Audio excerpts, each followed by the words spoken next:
Israel detonates Hezbollah walkie-talkies a day after pager attack. So this morning, I was reporting on the aftermath of the pager explosions. For those that aren't familiar, 2,800 injuries, some estimates of around 4,000 Hezbollah pagers exploded all over the country. And in the middle of talking about the updates, and it was now confirmed that Israel did it, numerous reports saying Israel did it, someone super chats, walkie-talkies are exploding right now. The news reporting is, after the pagers blow up, their radios start blowing up. Just think about what this means. They're saying right now 14 people were killed and 450 were wounded. How did they trigger the walkie-talkies now? This means if you're Hezbollah, your radios, your phones, your TVs, your cars, nothing is safe. I mean, if you're a human, your TVs, your radios, your cars. No, this is all Hezbollah. No one is. That's what they did yesterday. But and the walkie-talkies are also that all the other devices aren't ready to blow. Like, there's no. Can you verify one way or the other? I can't. Oh no, I think anyone can hack this now. I mean, well, these weren't hacked; these were tampered with, and explosives were planted in them. Right. So if you've got pagers, which only Hezbollah was using, citizens weren't really using them, though there are reports that they would hand them off to other people. The argument from others is that so there are reports that some civilians had these pagers. Other people just say that's a lie. They're just Hezbollah. Like, why would Hezbollah go give a random civilian one of their pagers? Doesn't make sense. Why would Hezbollah be trying to communicate with a random civilian unless that civilian is aiding and abetting Hezbollah or whatever?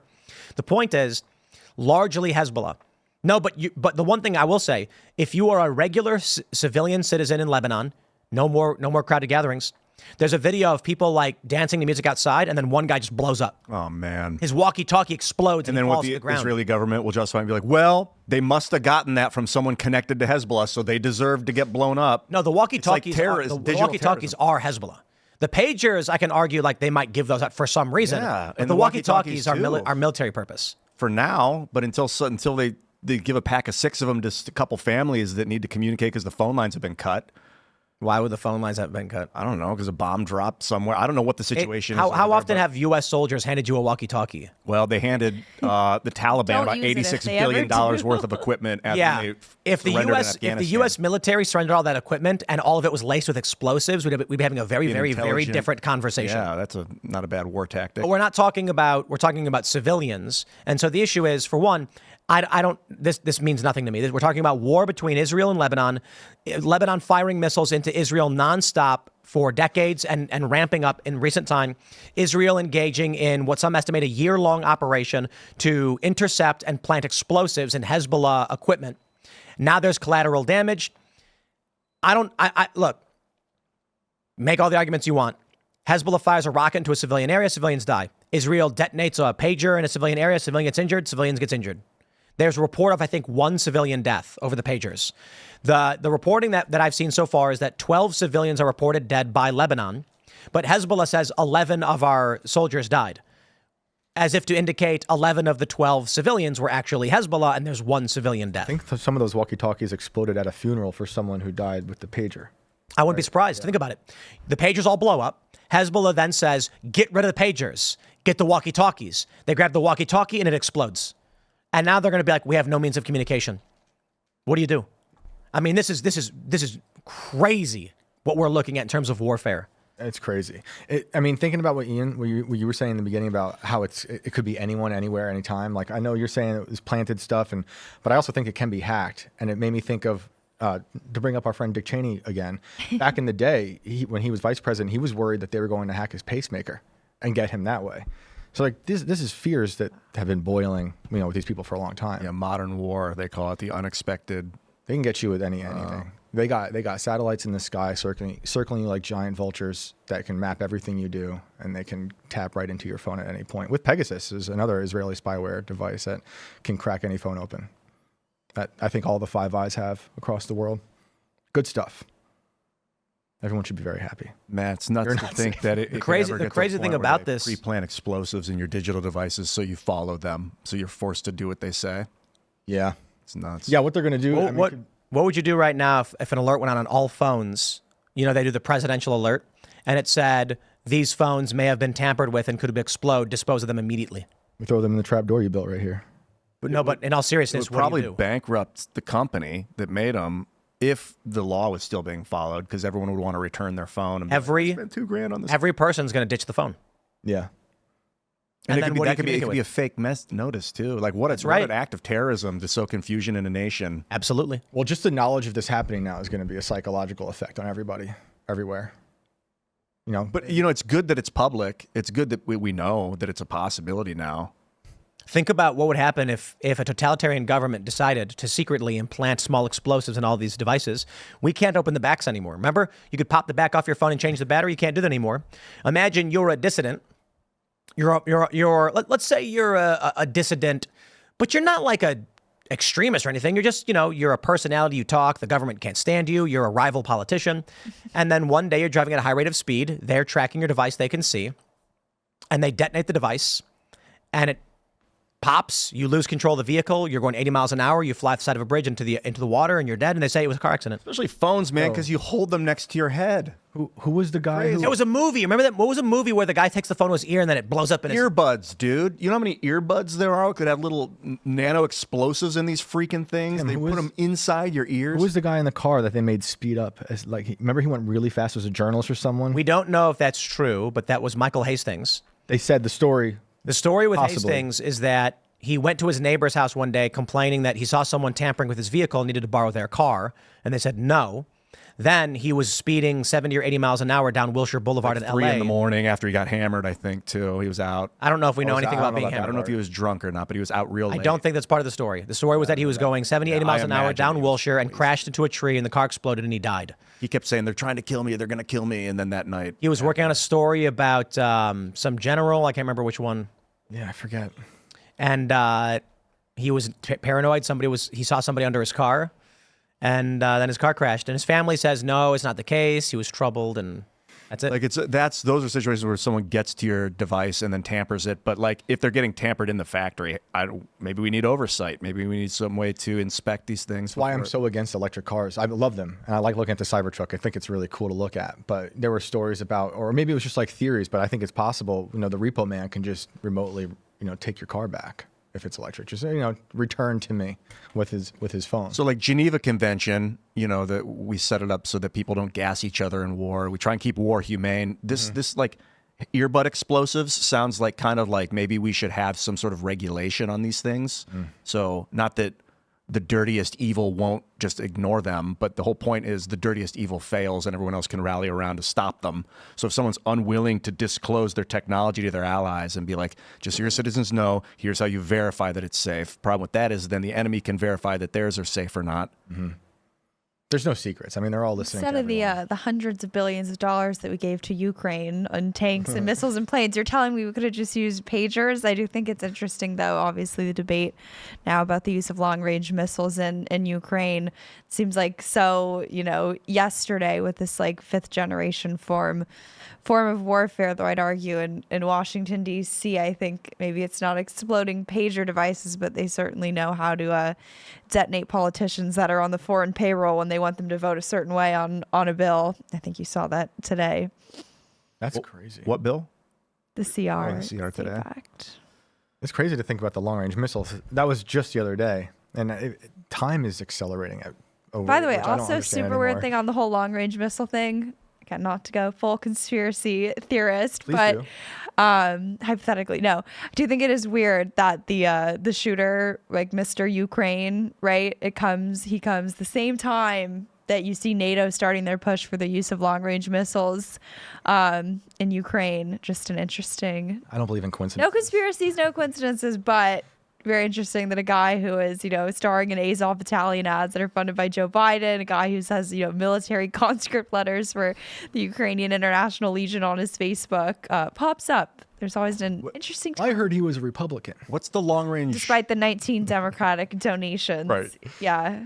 I've been playing a lot of RimWorld lately, so I haven't been studying these long-range ballistics. Every time I was coaching Ian on some video games before the show that I used to play, and he didn't know any of them. Follow me on X and YouTube and Twitch, and we will game hard But later tonight, actually. They want Zelensky to be able to use, sort of at an unprecedented, they've never done it before, longer range missiles to be able to strike more into the interior of Russia, Oh my God. which would really escalate, obviously, the conflict there. So there's a lot of back and forth. Blinken was just over in Ukraine with the UK. There was sort of a joint visit there, trying to get them to approve the use of it. NATO is saying, oh, we want every member country to be able to decide by themselves, but now they're sort of saying that it's playing into politics because they know if Joe Biden green lights it, that Americans probably wouldn't like that because it's obviously going to escalate the conflict there. But it's NATO being NATO.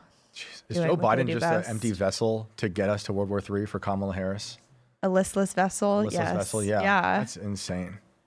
Putin was saying that Russia has hypersonic missiles that can't be shot down in 2019. I think he was boasting about that. He's like, dude, people don't even understand what they're messing with. Nuclear weapons are old school. These things come straight down, too. I mean, no. Well, when hypersonic missiles are close to the Earth. And so what makes them dangerous is that radar doesn't detect them fast enough.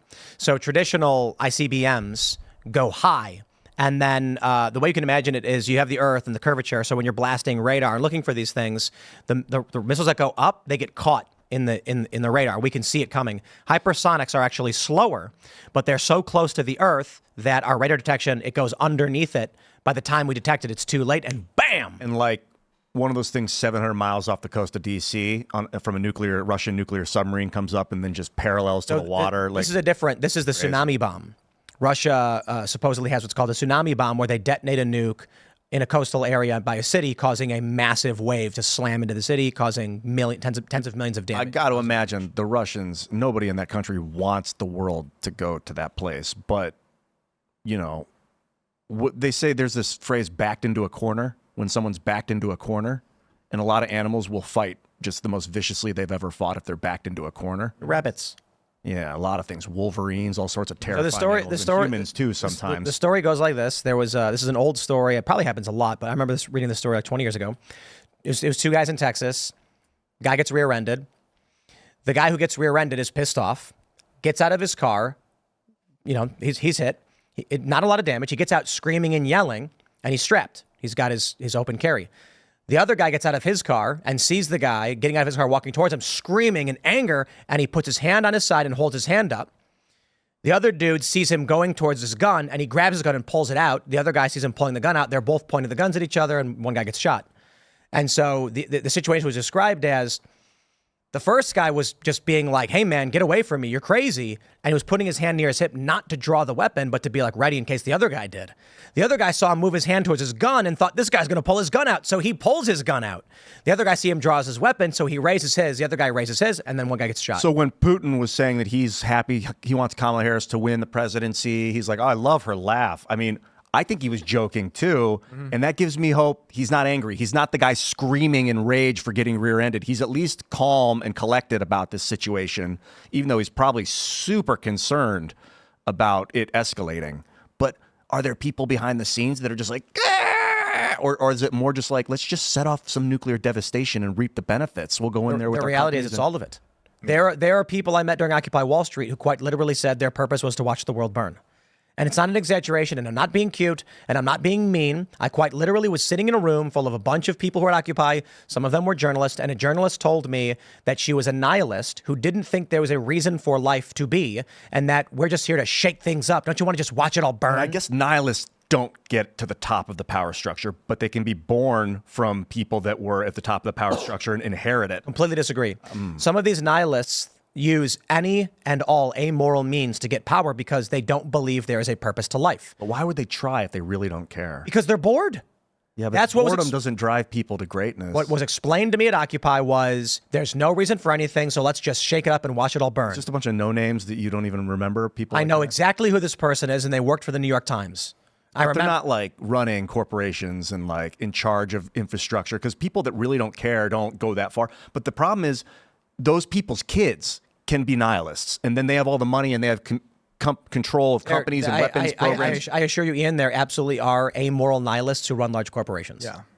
That have earned it through merit, you think? Maybe there are. I don't think that personality type tends towards power. I mean, here's a simple one. A guy works in an office. He looks over at his coworker who comes up with a brilliant idea. He copies the files, goes to the boss and says, here's an idea I came up with. Now he's a manager, and the other guy's like, you stole my idea. Prove it in court. Good luck. Bye. He doesn't care. He doesn't believe in morals. These things happen all the time. People like this find themselves in powerful positions all the time. And it's terrifying. That's how we got to this place with Ukraine. People like Victoria Nuland, who I think calling her an amoral nihilist is still probably too euphemistic to describe her, right?